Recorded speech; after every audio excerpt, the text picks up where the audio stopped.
I'm Captain James Turner from the 527th Space Aggressor Squadron. On behalf of the Commander of Space Training and Readiness Command, Brigadier General Sean Bratton, welcome to today's ceremony. On August 23rd, the Space Training and Readiness Command, known colloquially as STARCOM, was activated, paving the way for the activation of 5 new space deltas.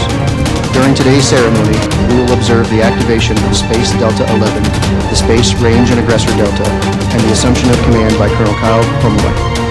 The Commander of Troops is Acting Deputy Commander of Space Delta 11, Lieutenant Colonel Justin Fernandez, and the guidon bearer is Master Sergeant Jamie Kindholtz, Space Delta 11. Throughout the ceremony, you will be asked to rise and be seated at appropriate times.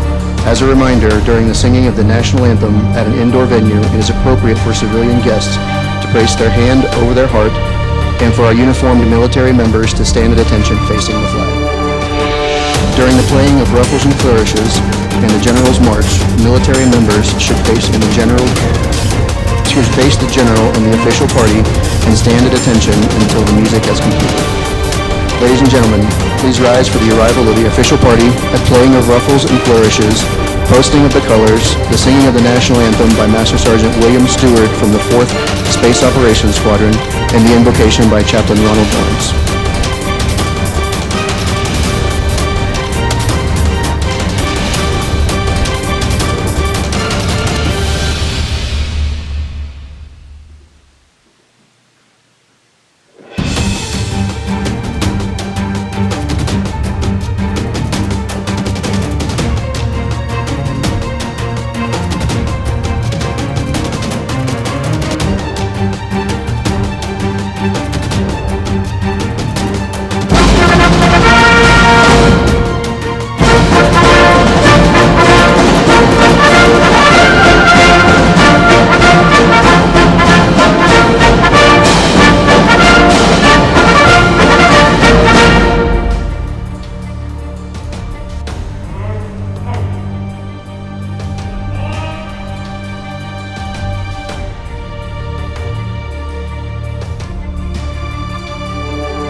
What so proudly we hailed at the twilight's last gleam, whose broad stripes and bright stars through the perilous for the ramparts were so gallantly streamed.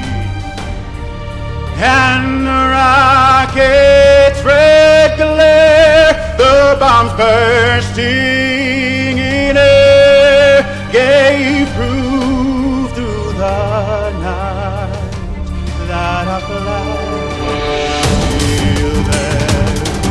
Oh, say does that star-spangled banner yet wave for the land of the free and the home of the brave.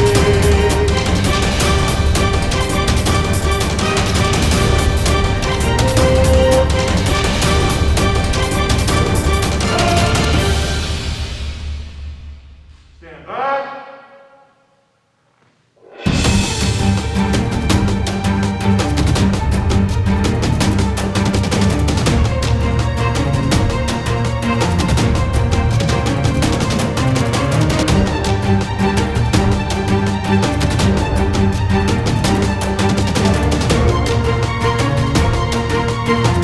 Thank you, Master Sergeant Stewart. Chaplain Ronald Lawrence will now lead us in the invocation.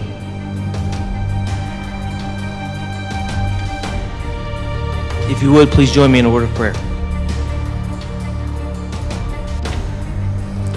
Most gracious and sovereign Lord, we thank you for this time in which we can gather to celebrate the guardians of our Space Force as we witness the activation of Space Delta 11 and the assumption of command by Colonel Kyle Pumroy. We invoke your blessings on this ceremony, its participants, and those in attendance. The heavens declare the glory of God, and the sky above proclaims his handiwork. It is truly, we are truly grateful for this beautiful day, to be standing on this side of the terrestrial plane, enjoying the freedoms that you have graciously granted us. We ask your blessing upon the newly formed Space Delta 11, its leadership, personnel assigned, and its subordinate units, as well as the families represented within the Delta. Space Delta 11 will prepare U.S. forces for designated joint and allied partners to prevail in a contested, degraded, and operationally limited all-domain environment. And so we ask that you would look over our Delta 11 with its great responsibility and the people that will operate this mission continuously 24/7. As Colonel Kyle Pumroy assumes command and takes us forward, we pray for guidance for him. Give him insight, understanding, fortitude, and may he always be reasonable. We now ask that you would allow for Colonel Kyle Pumroy to settle into his new role as commander of Space Delta 11. I ask that he would have full support from this team, that he and his family would be well loved in their new community. Continue to bless the men and women of Space Delta 11, the Peterson-Schriever Garrison, the United States Space Force, the United States Air Force, and the United States of America. All this we ask in your mighty name. Amen.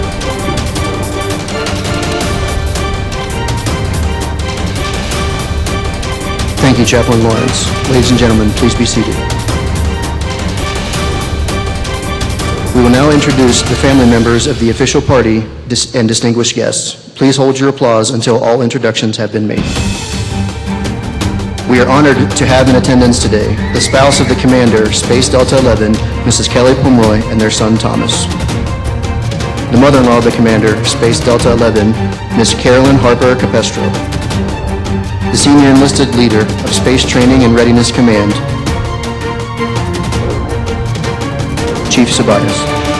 The Deputy Commander of Space Training and Readiness Command, Colonel Todd Moore. The Peterson-Schriever Garrison Commander, Colonel Shay Warkomsky, and his wife, Heather. The Commander of the 233rd Space Group, Colonel Michael Lockett. The Commander of the National Security Space Institute, Colonel Max Lance. And the Commander of Joint Intelligence Operations Center, Colonel Christopher Bell, and his wife, Kristen.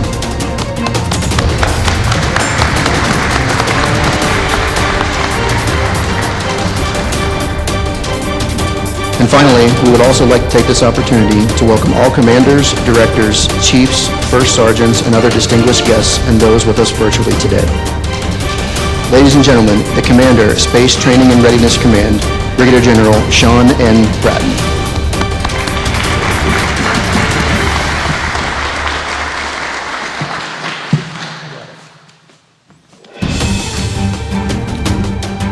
How we doing? It's been quite a week since last Monday we stood up STARCOM. Many of you were there. I think Shea Warkomski's probably had a ceremony every day this week. Staying busy, glad you're here.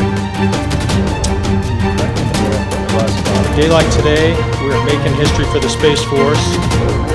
We went to the Space Symposium after we had the stand-up ceremony for STARCOM, heard from leaders in military, industry, civil space, and then in that instant, we lost 13 service members in Afghanistan.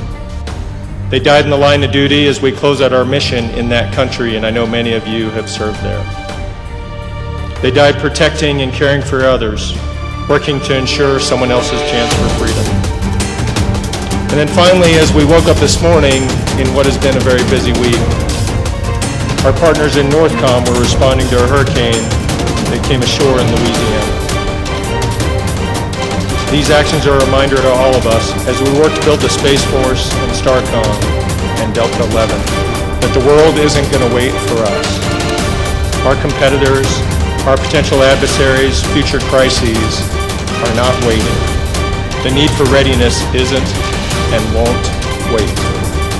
You hold the distinction of being the Delta that perhaps more than any other builds readiness.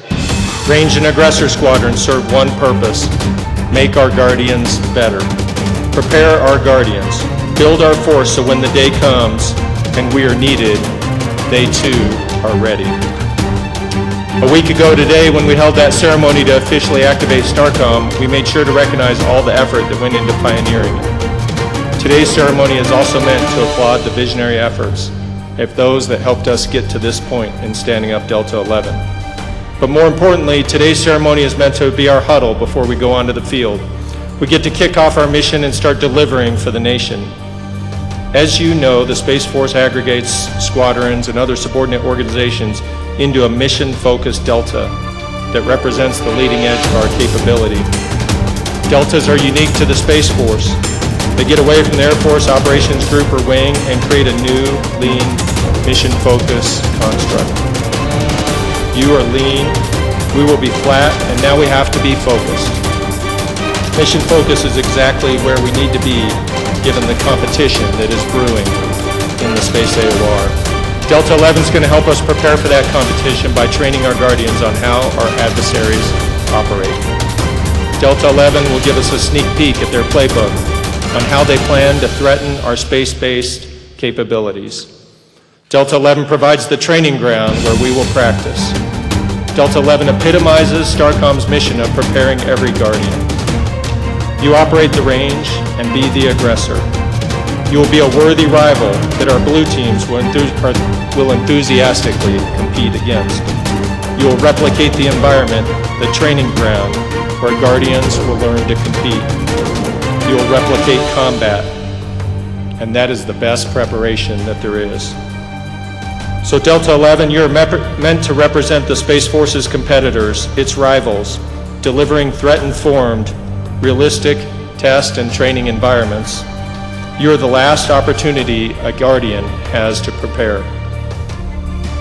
Colonel Pumroy is a highly capable leader that will drive this mission. He has the background to help this team achieve great things.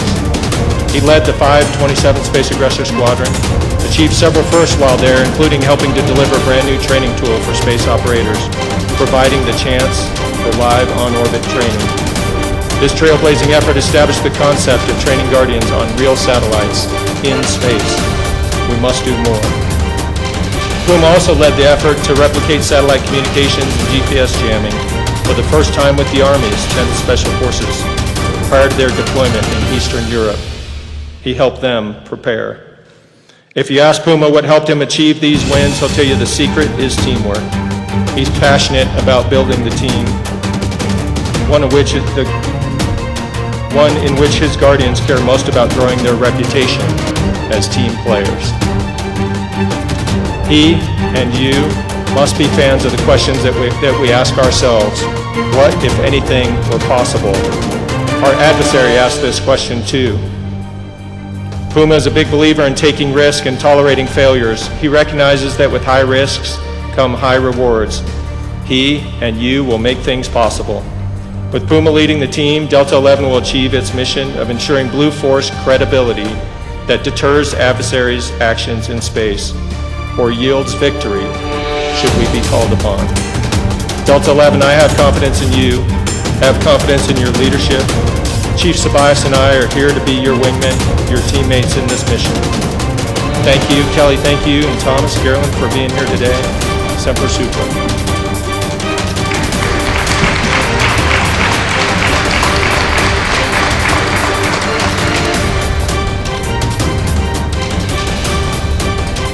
Ladies and gentlemen, we will now display the emblem of the newly activated Space Delta 11.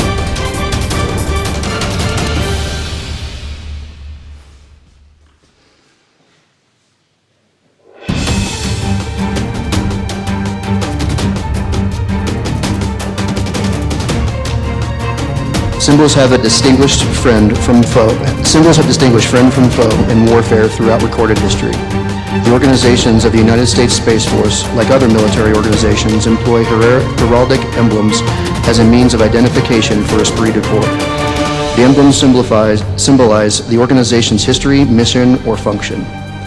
Emblematic devices are recorded in the earliest historical accounts of military organization. In the Trojan War, the Greeks sported emblems on their shields. Later, the eagle of Roman legions represented the might of Imperial Rome.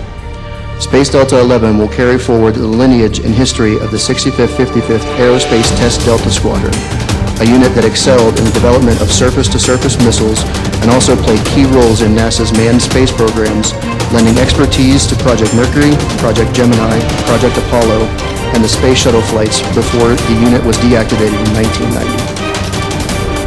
At the top of the emblem, the Roman numeral 11 is colored silver, representing the most valuable and versatile resource of Space Delta 11, its people. The brick red star and white reticle represent the Delta's enduring focus on our nation's adversaries and pays homage to the Air Force's rich aggressor history, which forms the foundation for the Space Force's evolution of the aggressor mission into the space domain. The 6 white guide lights, carried forward from the insignia of the 65th 55th Aerospace Test Delta, now represent the Space Range Unit's mission to build environments and set boundaries for Guardians to develop, refine, and innovate space warfighting capacity for our nation in a safe, secure manner. The guide lights are white, signifying the range's impartiality and dedication to truth, which fortifies the credibility of our nation's space forces. Finally, the globe at the bottom is colored victory blue and represents the ultimate purpose of Space Delta 11, to sharpen the edge of our nation's allies' space warfighting, ensuring Blue Space Force's credibility and skill either deters adversaries' hostile action in space or yields dominant victory in battle. At this point in the ceremony, General Bratton, Colonel Pumroy, and Master Sergeant Kindholz will come forward for the official Space Delta 11 activation and assumption of command.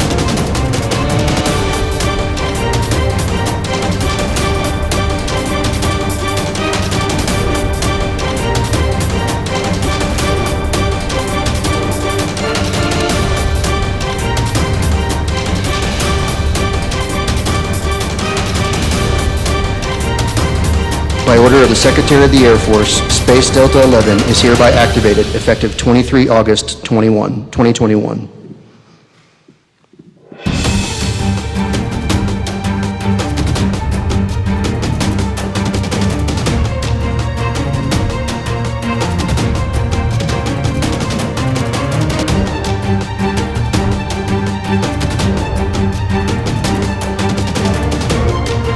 The colors of Space Delta 11 will now be ceremoniously unfurled by the incoming commander and senior enlisted leader.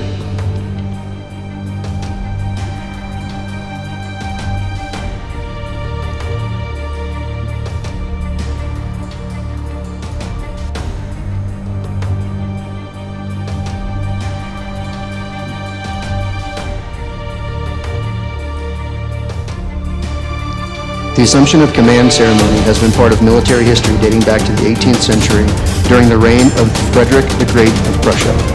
During that time, organizational flags were created with color arrangements and symbols unique to a particular unit.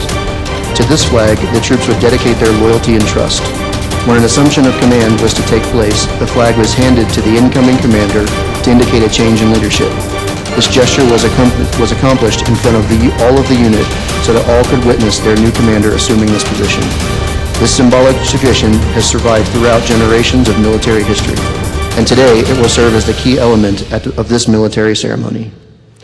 Ladies and gentlemen, please stand for the reading of the orders and assumption of command, Space Delta 11.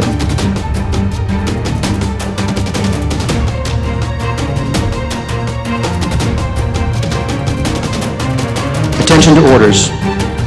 Under the provision of Air Force Instruction 51509, Special Order Number 21004, dated 23 August 2021, by direction of the President, Colonel Kyle Pumroy is appointed Commander of Space Delta 11, Space Training and Readiness Command, Schriever Space Force Base, effective 23 August 2021.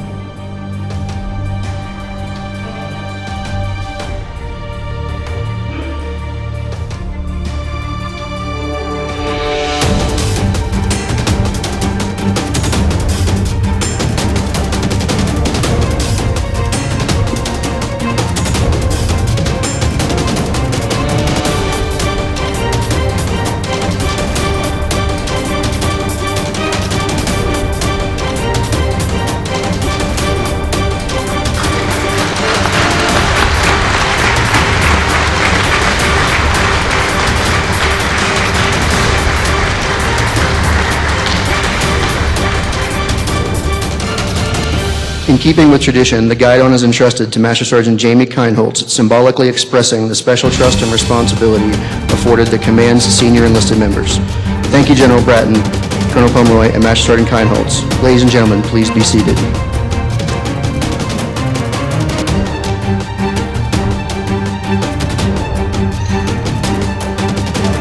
The squadrons will now unsheathe and unfurl their guidons, report for duty, and render their first salute to the commander.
It is now my privilege to present for the first time our commander, Space Delta 11, Colonel Kyle Pumroy.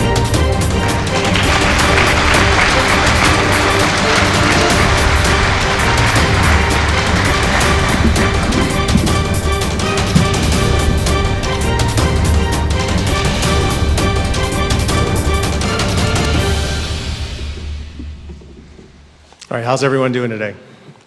It's a beautiful day. And what a great day for our Space Force, and while we share and acknowledge an historic event today, I want to acknowledge the 13 service members we lost in Afghanistan last week. those who continue to do the noble work there, and all of us who have fought and served there over the past 20 years. Thank you for your service and sacrifice. To our distinguished guests, Joe Bratton, thank you for being here today. I'll look around the room. Tim, Aaron, Chris and Kristen, Max, Chief Tobias, Sammy, Oki, and anyone else I forgot, friends and family. Oh, Shay and Heather, thank you for being here today. It's really special that you're sharing this event with us. And Shay, this is just surreal. Shay Warakomsky and I were basic cadets in 3 and 4 degrees together up the road from here at the Academy over 27 years ago. I admired your leadership then as just an 18-year-old man, and it's inspiring knowing you're leading Peterson Schriever Garrison today. Thank you for being here today. Further, General Bratton, thank you for officiating this ceremony and your trust and confidence in my taking on this responsibility. Thank you, Honor Guard. Thank you, Master Sergeant Stewart, for that fantastic performance of our national anthem. Thank you, Chaplain Lawrence, for your inspiring words. Let's give them a round of applause.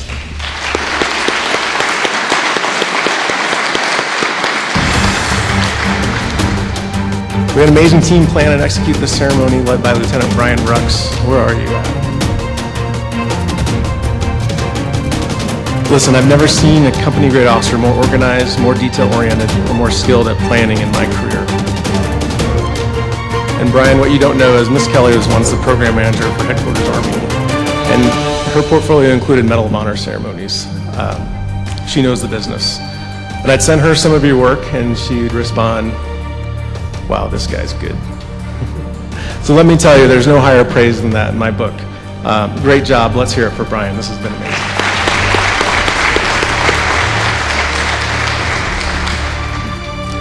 This day would not have been possible without the focused work of our Delta 11 champions who spent the past year designing this Delta and our future. This was tough work with a tough audience, me, for an organization they won't actually get to be part of. Yet they were 100% committed the whole time. And I don't know if they're here, but Lieutenant Colonel Dan Modro or Mr. Glenn Cooley are you in the audience or back there? So you can stand up real quick, Dan and Frogger. On behalf of the men and women of Delta 11, thank you for your dedication. We wouldn't be here today without your efforts.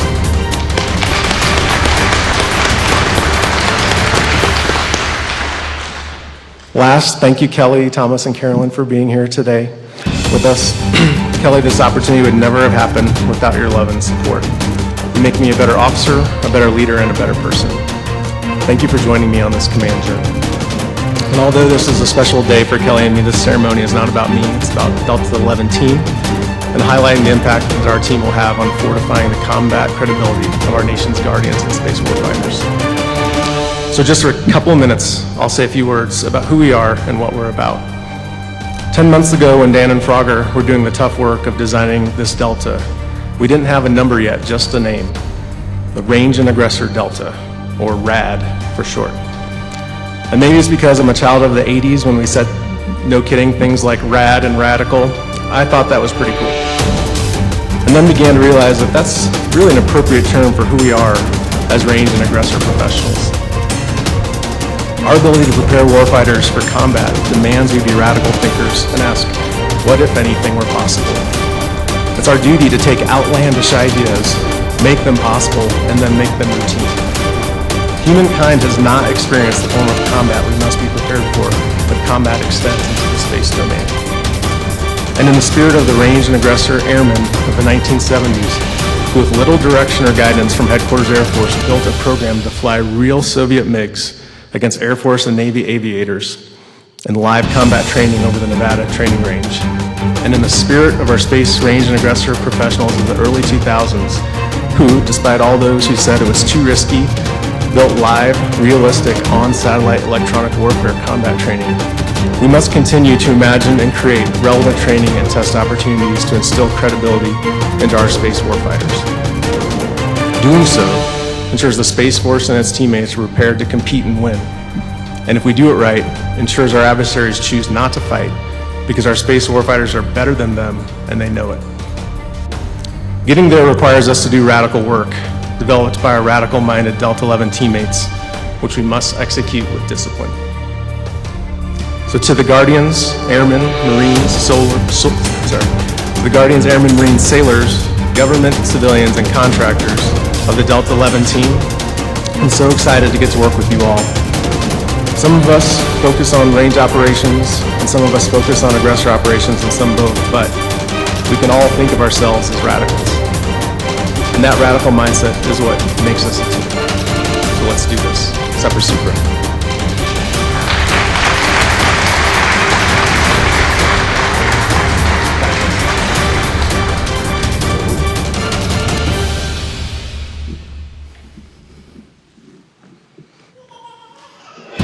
Thank you, Colonel Pumroy. Ladies and gentlemen, flowers are now being presented to Mrs. Kelly Pumroy on behalf of the organization.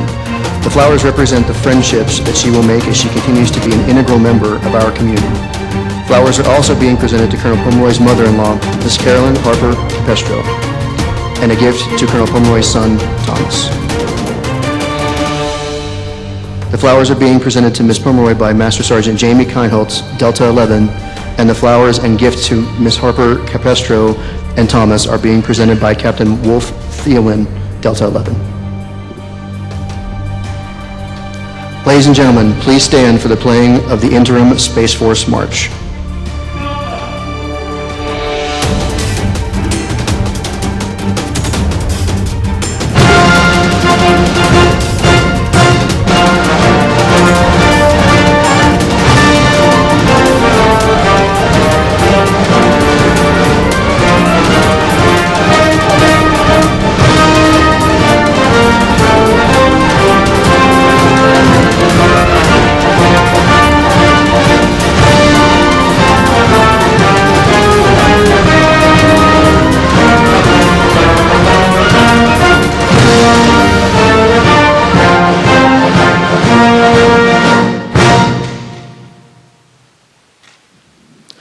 Ladies and gentlemen, thank you for joining us on this momentous occasion. We extend our congratulations to Colonel Pumroy and his family. Due to current COVID-19 restrictions, there will not be a receiving line. There will, however, be refreshments offered in the back. This concludes our ceremony.